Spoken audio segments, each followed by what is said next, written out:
Сәлем балалар, Activity Book Lesson 2, page 28. Activity Book 2-ші сабақ 28-ші бет.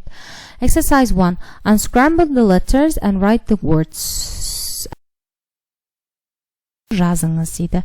Біріншісі суреттер көрсетілген бізге көмек ретінде.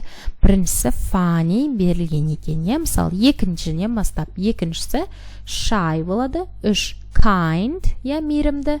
2 shy деген бұл ұялшақ. 4 clever, ақылды. 5 naughty, бұзық, тентек.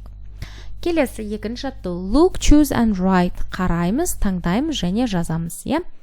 Суреттер берілген, сол бойынша сын есімді дұрыс қойып шығуымыз керек сөйлемге. Бір мысалы, he is clever, ол ақылды. Бірінші суретте ақылды бала көрсетілген.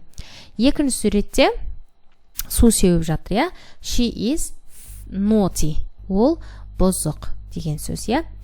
3 he is friendly, досшыл, олар бір-бірімен достасып тұрғанын көрсетіп тұр. 4 ұялшақ, she is shy.